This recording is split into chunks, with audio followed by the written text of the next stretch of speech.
नमस्ते, मेरा नाम लक्ष्मी बजगा है। आज हम लोग जानेंगे किचन के ऐसे छोटे छोटे टिप्स एंड ट्रिक्स जिसे फॉलो करके आप अपने घर को, अपने किचन को बहुत ही अच्छा और बेहतरीन बना सकते हैं। और मैं आपको बताऊं, ये किचन टिप्स को अगर आप फॉलो करेंगे ना तो आप अपने पैसे भी बचा सकते हैं, जो कि हमारे लिए बहुत ही ज़्यादा इंपॉर्टेंट है।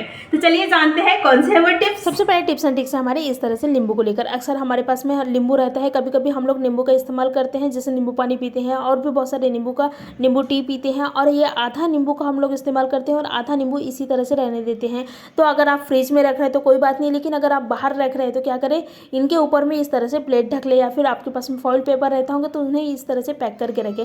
तो क्या होगा, अगर आप खुला रखोगे तो इसमें जो छोटे छोटे फंगस बोलते हैं ना, तो वो आते हैं, उससे हमको बहुत ज़्यादा कीटाणु हो सकता है, मतलब हमारे पेट में कीटाणु जा सकता है। तो क्या करें, कभी भी आप आधा नींबू को रख रहे हैं तो इस तरह से ढक कर रखें। नेक्स्ट हमारे टिप्स एंड ट्रिक्स है इस तरह से गाजर बोलो, ककड़ी बोलो, मूली बोलो, जो भी आप सैलड में इस्तेमाल करते हैं, तो उसके सैलड में इस्तेमाल करने से पहले हम लोग क्या करते हैं, इनको छीलते हैं। तो ये देखिए इस तरह से छीलते हैं।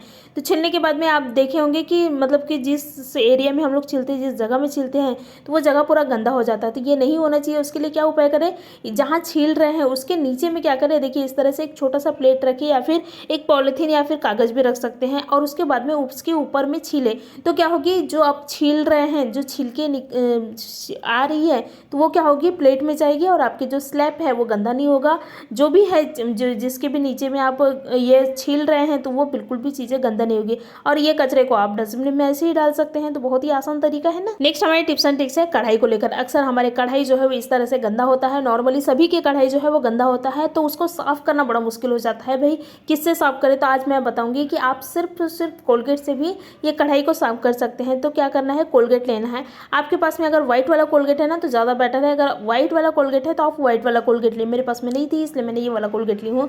तो ये कोलगेट डालें, तो बहुत ज़्यादा नहीं डालना है, टेबल स्पून से बोले तो 1 टेबल स्पून के करीब कोलगेट डालें। उसके बाद में इसमें ही डालना है नमक। अगर आपके पास में खाने का सोडा है तो आप खाने का सोडा डाल सकते हैं, नहीं तो नमक भी डाल सकते हैं। तो नमक को डालें। उसके बाद में हम लोग डालेंगे नींबू के रस। तो नींबू का रस और नमक इतनी अच्छी तरह से रिएक्ट होती है और इस बहुत ही अच्छी तरह से क्लीन होती है।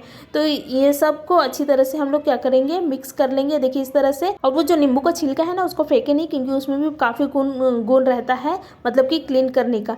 तो ये सभी मिलाकर इन्हें अच्छी तरह से मिक्स करना है और इन्हें कढ़ाई को अच्छी तरह से घस लेना है। तो आप देखोगे कि कढ़ाई में से जो भी ऑयल है, चिकटापना है, और जो भी रहता है ना, मतलब कि दिखता नहीं लेकिन बहुत ज़्यादा रहती है। देखिए आप, मैं घस रही हूँ तो कितना कालापना निकल रहा है। तो ये हमारी कढ़ाई में लगी हुई थी, जो कि हम लोग घस रहे थे लेकिन निकल नहीं रही थी। लेकिन अगर आप इस तरह से निकालोगे तो बिल्कुल आपकी कढ़ाई जो है, कढ़ाई में से जितनी भी गंदापना है, चिकटापना है, वो सारी चीज़ें निकल जाएगी। तो मेरे पास और भी नींबू के जो छिलके थे वो थे, तो मैं उसको भी ली हूँ। उसके बाद में स्क्रबर ली हूँ और इन्हें इस तरह से घस ले। तो आप देखोगे कि आपकी जो कढ़ाई है वो एकदम चमकने भी लगेगी साथ ही साथ।